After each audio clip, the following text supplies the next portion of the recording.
और रायपुर में कांग्रेस संगठन के भीतर वार्ड अध्यक्षों की सूची को लेकर विवाद खड़ा हो गया है। पीसीसी चीफ दीपक बैज ने सभी जिला अध्यक्षों को बूथ स्तर से लेकर जिला कांग्रेस कमेटी की नई कार्यकारिणी 15 अप्रैल तक गठित करने के निर्देश दिए। इस बीच रायपुर शहर कांग्रेस ने 66 वार्डों के अध्यक्षों की सूची जारी कर दी है, लेकिन कुछ ही घंटे में पीसीसी ने इसे निरस्त कर दिया। पीसीसी ने स्पष्ट कहा कि वार्ड अध्यक्ष और कार्यकारी अध्यक्ष की सूची जारी करने से पहले अनुमोदन नहीं लिया गया, जबकि इसे अवैधानिक माना गया है। इस फैसले के बाद कांग्रेस संगठन के भीतर खींचतान की स्थिति बाहर आ गई है। बीजेपी इस पर तंज कस रही है तो कांग्रेस इसे प्रक्रिया का हिस्सा बताकर डैमेज कंट्रोल में जुटी है। प्रकार की कोई गड़बड़ी वाली बात नहीं है, कोई मतभेद वाली बात नहीं है। क्योंकि 3 दिन पहले सभी जिला कांग्रेस अध्यक्षों की मीटिंग बुलाई गई थी। उन सबको बोला गया था कि बहुत जल्दी आप सबको अपने जिलों की बूथ कमेटी, वार्ड कमेटी और जो कार्यकारिणी है आपकी, उसको कंप्लीट करके देना है। तो उस टारगेट के तहत रायपुर शहर जिला कांग्रेस कमेटी ने अपने वार्ड कमेटी का गठन करके स्वयं घोषित कर दिया, जबकि नियम यह है कि गठन करने के बाद में उनको उसका अनुमोदन प्रदेश कांग्रेस कमेटी से लेना होता है। क्योंकि उस प्रक्रिया का पालन नहीं किया गया था, तो इसलिए प्रदेश कांग्रेस कमेटी ने उस सूची को अभी रोक दिया है और प्रक्रिया का जैसे ही पालन होगा फिर से जारी कर दी जाएगी। सत्ता और संगठन की शक्ति सेवा के लिए होती, सुविधा के लिए नहीं, और ये कांग्रेसी कभी नहीं समझ पाएंगे। एक बार फिर शहर जिला अध्यक्षों ने वार्ड अध्यक्ष की सूची जारी की, लेकिन कांग्रेस के प्रदेश महामंत्री गैदू जी ने उस लिस्ट को रद्द कर दिया। कांग्रेस के अंदर मचा ये घमासान आज का नहीं है। जब सत्ता थी तो लूट की मलाई के लिए आपस में झगड़े करते थे। 2.5 साल का फार्मूला अभी तक छत्तीसगढ़ की जनता ने नहीं भूला है। और इस पर चर्चा के लिए हमारे साथ बीजेपी प्रवक्ता गौरी शंकर श्रीवास जुड़े हैं, उनका रुख करते हैं। गौरी जी, जैसा ये सिनेरियो बन रहा है, हम कह सकते हैं कांग्रेस में ऑल इज नॉट वेल। देखिए, मुझे ऐसा लगता है कि कांग्रेस पार्टी ने अपने नेता राहुल गांधी को भी गंभीरता से लेना बंद कर दिया है। आपको याद होगा, राहुल गांधी जी ने कहा था कि हम अपने जितने भी जिला अध्यक्ष हैं उनको असीमित शक्ति दे रहे हैं, जो ना सिर्फ संगठन का सृजन करेंगे बल्कि टिकट में भी वितरण उनकी सबसे अग्रणी भूमिका रहेगी, प्रदेश अध्यक्ष से भी ज्यादा। अब जब रायपुर के जिला अध्यक्ष ने वार्डों की सूची निकाली, वार्ड अध्यक्षों की नियुक्ति की, तो प्रदेश में जिस प्रकार से प्रभारी महामंत्री ने उसको रद्द कर दिया, ये स्पष्ट रूप से संकेत करते हैं कि राहुल गांधी जी के आदेश को सीधा रद्दी की टोकरी बढ़ाकर उनकी सर्वोच्चता को चुनौती देने वाली बात हो गई। दूसरा, जिस प्रकार से प्रदेश और जिला में जो समन्वय की जो कमी आ रही, किसी छिपा नहीं है, अनुशासन नाम की चीज बची नहीं है, ये सर्वविदित बात है। ऐसे में कार्यकर्ताओं के मनोबल पे क्या बीत रही होगी, क्या उनकी स्थिति होगी, ये सोचने वाली बात है।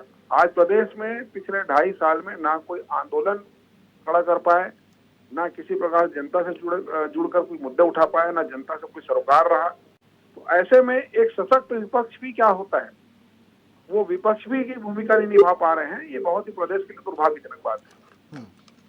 ठीक है, अजय भी हमारे साथ जुड़े हुए हैं। अजय जी, सुन पा रहे हैं?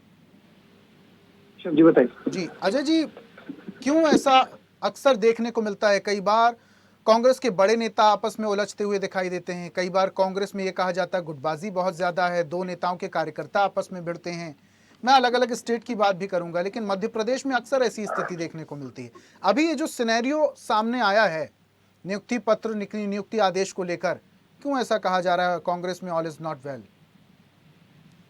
देखिए, मैं गौरी जी की बात बहुत ध्यान से सुन रहा था। मैं तो पूछना चाहता हूँ, जिनके खुद के घर शीशे के हों, वो दूसरे घर में पत्थर फेंकने का प्रयास क्यों करते हैं? आज शायद सरकार 2 साल तक न मंत्रिमंडल का विस्तार कर पाती है, न निगम मंडल के अध्यक्ष की नियुक्ति कर पाती है। माननीय मित्र मेरे गौरी शंकर श्रीवास जी को भी एक मंडल में सदस्य बनाया था और बड़ी विनम्रता से उन्होंने मना कर दिया कि मैं नहीं चाहता पद। तो इससे बड़ा उदाहरण कुछ हो सकता है क्या? भाजपा के प्रवक्ता स्वयं उससे गुजर चुके हैं। उससे महत्वपूर्ण बात है, भारतीय जनता पार्टी को विपक्ष की तो आवश्यकता ही नहीं है।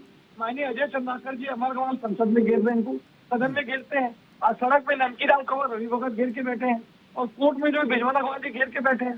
तो भारतीय जनता पार्टी को घेरने के लिए तो विपक्ष की आवश्यकता ही नहीं है, उनके खुद के नेता ही बहुत है। उसी महत्वपूर्ण बात है, नियुक्तियों की बात कर रहे हैं। आज मुझे अच्छे से याद है कि मानव मंडल के चुनाव में किस प्रकार से झूठक बाजार होती है, किस प्रकार से विधायक का घेराव कर दिया जाता है। एक रोटी महिला का वीडियो वायरल हुआ था कि भैया यहाँ पे तो लिफाफा तंत्र है, सीनियर नेताओं के अनुमोदन के आधार पर बिना योग्यता के बिना अनुभव के आधार पर नियुक्ति कर दी जाती है। तो ये party with difference cadre with party का जो राजनीतिक पाखंड भारतीय जनता पार्टी करती है, इसकी जो खल है वो छतरी की जनता के सामने खुल चुकी है। जो इनके प्रदेश अजय अध्यक्ष जी। हैं, उनके सगे वतीले पार्टी छोड़ देते हैं। जगदलपुर कार्यालय में भाजपा के कार्यकर्ता ताला लगा देते हैं। धमतरी की दीवार पे धमतरी के 400 कार्यकर्ता भारतीय जनता पार्टी अजय से जी। इस्तीफा चिपका देते हैं। अजय और जी। ऐसी पार्टी हम पे आरोप लगाने की बात करती है। अजय जी, नो डाउट कांग्रेस बहुत बड़ी पार्टी है और जितनी बड़ी पार्टी उतने ज्यादा सदस्य और जितने बर्तन होंगे उतनी भड़बड़ की आवाज आएगी। मैं ये नहीं कह रहा कि कांग्रेस पार्टी में, लेकिन अगर हम अनुपात देखें, अंतर देखें तो बाकी पार्टियों के मुकाबले कांग्रेस में अक्सर ऐसी सरफुटअव्वल की खबरें आती हैं। ऐसा क्यों? आप लोग बाकायदा प्रशिक्षण शिविर लगाते हैं, आप लोगों की काउंसलिंग होती है, तमाम कार्यकर्ताओं को लेकर बैठकें भी होती हैं, लेकिन उसके बावजूद ऐसी स्थिति बन जाती है, क्यों? क्या मैसेज जाएगा फिर विपक्ष की भूमिका का? ऋषभ जी, मैंने आपको 7 उदाहरण दिए। अभी भारतीय जनता पार्टी के मैंने 7 एग्जाम्पल दिए, लेकिन 2 चीजें मैं आपको स्पष्ट कर दूं। कांग्रेस पार्टी में लोकतंत्र है, अपनी बात को कहने का साफ और स्वतंत्रता है। यहाँ पे केंद्र की मोदी सरकार की तरह अधिनायकवाद हावी नहीं है। इस सारे निर्णय जो है दिल्ली के एसी चैम्बर में माननीय प्रधानमंत्री मोदी जी और केंद्रीय गृह मंत्री अमित शाह जी ले रहे हैं। मुझे तो ऐसा लगता है कि मुख्यमंत्री सहाय जो है वो पूरी तरह सहाय हो चुके हैं। सत्य में केंद्र शासित प्रदेश की तरह काम कर रहा है। किसी भी निर्णय में कोई उनकी भागीदारी नहीं दिखती, जिसका नतीजा था हमने तो देखा कि किस प्रकार से अजय चंद्राकर जी मंच पे जिनके प्रभारी है उनके साथ गहमागहमी होती है, अपना पुरस्कार वहां फेंक के भाग जाते हैं।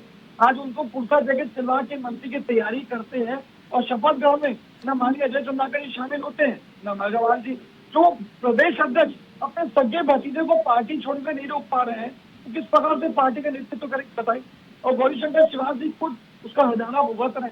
आज ये समर्पित कार्यकर्ता लंबे समय से भारतीय जनता पार्टी को मजबूत करने के लिए काम कर रहे हैं और ऐसे नेता की उपेक्षा की जा रही है। कोई जिम्मेदार पद नहीं लिए जा रहा है, किसी निगम मंडल से अध्यक्ष पद पे नियुक्ति नहीं की जा रही ठीक है। और मैं तो देख रहा हूँ कि प्रवक्ता की बात करूँ, जो बेचारे मेरे साथ सालों तक डिबेट में बैठते रहे, अब जाके 2.5 साल के बाद अभी जो नई सूची शामिल हुई उसमें उनको प्रवक्ता मीडिया कोऑर्डिनेटर बनाया गया। तो ये जो लिफाफा तंत्र है, जो पार्टी में डिफरेंस का राजनीतिक पाखंड है, मैं पूछना चाहता हूँ कि आप जो दावे करते हैं या आरोप लगाने का जो प्रयास करते हैं वो सत्याग्रह का देख रही है। हम तो सड़क से सदन की लड़ाई लगातार मजबूत विपक्ष के रूप में लड़ रहे हैं, चाहे बढ़ती महंगाई हो, बढ़ते अपराध हो या बिजली दरों में वृद्धि की बात हो, जमीन की गाइडलाइन दर की बात हो, हर मुद्दे पे जो है चाहे सरकार घिरती हुई नजर आ रही है, चाहे सदन की बात हो चाहे सड़क की बात हो। तो ये जो बड़े बड़े मोदी गारंटी के नाम पे वादे किए थे वो तो हर वक्त ठगा महसूस करता है। न महिलाओं को 500 में ठंडा मिलता है, न 1 लाख युवाओं को रोजगार मिलता है, न 100 दिन में नियमित कर्मचारी नियमित हो पाते हैं, न 18 लाख प्रधानमंत्री आवास दे पाते हैं, न किसानों को 3100 में समर्थन मूल्य मिल रहा है। तो शायद सरकार तो हर तरह से घिरी हुई है, न अपने वादे पूरी कर पाती है, न अपराध को रोकने में सफल हो पा रही है और अपने नेता लगातार इनको गिरने की बात कर रहे हैं। तो मैं पूछना चाहता हूँ भाई, बेगानी शादी में ऋषभ जी अब्दुल्ला क्यों दीवाना हो रहा है? चलिए, हमारी ठीक है। पार्टी हमारी गुण। ठीक है गौरी जी, जिनके घर शीशे के होते हैं वो दूसरों के घरों में पत्थर नहीं भेजते। अब आपकी पार्टी में खुद ही कई बार ऐसी कलह की स्थिति सामने आ जाती है। आंकड़ों पे हम नहीं जाएंगे, लेकिन जहां पर सदस्यता ज्यादा होगी, जहां पर लोग ज्यादा होंगे, वहां पर बहस तो होगी, बातचीत तो होगी। और अजय जी कह रहे हैं हमारे यहाँ पूरी स्वतंत्रता है हर एक कार्यकर्ता को अपनी बात रखने की। भाई ऐसा है कि इतना लंबा अपना फोफू बजा दिया अजय जी, लेकिन सीधा जवाब नहीं दिया कि सूची निरस्त क्यों हुआ। क्या जिला अध्यक्ष की बखत नहीं बची? क्या राहुल गांधी जी की बखत नहीं बची? आज का विषय गौरीशंकर श्रीवास नहीं कि गौरीशंकर ने निगम मंडल का पद वापस कर दिया। गौरीशंकर प्रवक्ता 3री बार बने, आप पहली बार बने हैं। ये आपकी बखत है, मेरी पार्टी की बखत है कि पद वापस करने के बाद मेरी पार्टी ने मेरे को फिर से प्रवक्ता बनाया है। दूसरी महत्वपूर्ण बात, 26 साल का अगर आप इतिहास गिनाएंगे मेरी पार्टी की कमी का, तो मैं 700 इतिहास गिनाऊंगा आपकी पार्टी का। और आपकी पार्टी में क्या मर्यादा बची है? जो कुत्ता लड़ाई होती है वो वहां तक पहुंच चुके हैं हम। एक दूसरे का जो कपड़ा फाड़ने की होड़ चल रही है उससे आप पीछा नहीं छुड़ा सकते। उसका सीधा जवाब आपको देना पड़ेगा। आज का विषय ये है कि भारतीय जनता पार्टी का संगठन कैसे चल रहा विषय नहीं है। आपके वार्ड अध्यक्षों की सूची है, उसको निरस्त क्यों किया गया? ऐसा क्या कारण था? क्या सक्षम जिला अध्यक्ष आपने चुना है? इसका जवाब दीजिए।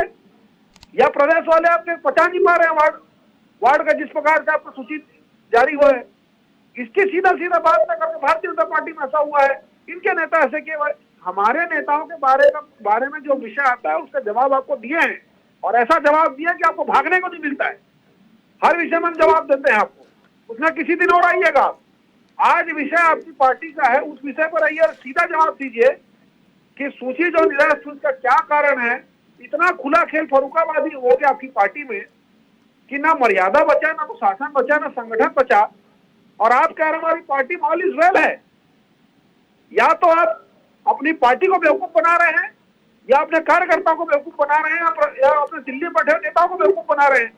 लेकिन इसका साफ संकेत है कि आप सीधा सीधा अपने पार्टी के रीति नीति के साथ नहीं है। सब कुछ ऑल इज वेल नहीं है, इस बात को स्वीकार करने में कोई हर्ज नहीं है। ठीक है, लास्ट कमेंट हमारे बारे में, हमारी पार्टी के बारे में चर्चा कीजिए। ठीक है, जिस दिन विषय आएगा बिल्कुल चर्चा की, उसका जवाब देंगे आपको। लास्ट कमेंट और आज आपकी पार्टी और उंगली उठा, उसका जवाब दीजिए, इस पर जवाब दीजिए। Ajay ji, last comment. कोई वैल्यू नहीं आपके बड़े नेताओं की, जिलाध्यक्षों की और आला कमान की। पेट में दर्द हो रहा है। जब इनको आईना दिखाने का प्रयास किया, मैंने 8 उदाहरण दिए और सब उसकी बहुधाना भुगत चुके हैं। उस सबको स्वीकार करने के बजाय दूसरी पार्टी पर आरोप लगा के अपनी चीजों से भागने का दुष्प्रयास क्यों कर रहे हैं आप? मैं तो पूछना चाहता हूँ, आज गजेंद्र यादव और बिजनौर अगवा की लड़ाई पूरे छत्तीसगढ़ में देखी कि 1500 करोड़ के बंदरबाग की लड़ाई थी, पावर की लड़ाई थी। माननीय बिजनौर अगवा जी को 10 से ज्यादा पत्र केंद्र की मोदी सरकार को लिखने क्यों पड़ते बताइए? और राज्यपाल को आपकी पार्टी की बैठक क्यों लिखनी पड़ती है बताइए? क्यों विधानसभा अध्यक्ष को जो है जो अधिकारियों को पत्र लिखने की आवश्यकता पड़ती है? ये भारतीय जनता पार्टी पूरी बिखरी हुई है। सारे वरिष्ठ नेता, चाहे अजय चंद्राकर, प्रेम प्रकाश पांडे, राजेश मूणा, तथा सैनी, सारे नेताओं को तो फाइलें लगा दिया आपने। ये जो नए खिलाड़ियों की फौज बनाने का प्रयास कर रहे हैं, सारे वरिष्ठ नेताओं को मार्गदर्शन मंत्र पे डाल, ये तो रिमोट कंट्रोल की सरकार चल रही है। रविशंकर चौहान जी को चैनल पर स्वीकार करना चाहिए कि छत्तीसगढ़ ने केंद्र शासित प्रदेश बना दिया है। लगातार जो गुटबाजी अंतर्गत के काम पर लगातार हम देख रहे हैं, जो सत्ता पक्ष से जो है, ये तो कमीशन को भी भ्रष्टाचार की लड़ाई है। ठीक है अजय जी, हमारे जी अजय जी, अब समय मुझे इजाजत नहीं देता आगे बढ़ने की, लेकिन ये जो स्थितियां बनी हैं, ऐसी स्थिति ना बने दोबारा से, इसको लेकर आपकी पार्टी को कुछ ना कुछ करना होगा। बहुत शुक्रिया हमारे साथ जुड़ने के लिए। गौरीशंकर जी, आपका भी बहुत शुक्रिया हमारे साथ जुड़ने के लिए, चर्चा में शामिल होने के लिए। और बुलेटिन में फिलहाल इतना ही। देश दुनिया की तमाम अपडेट्स के लिए देखते रहिए स्वदेश न्यूज। और ऐसी ही ताजा खबरों के लिए लाइक, फॉलो और यूट्यूब पर सब्सक्राइब कर बेल आइकन जरूर दबाइए। और हर अपडेट के लिए विजिट कीजिए स्वदेशलाइव.com।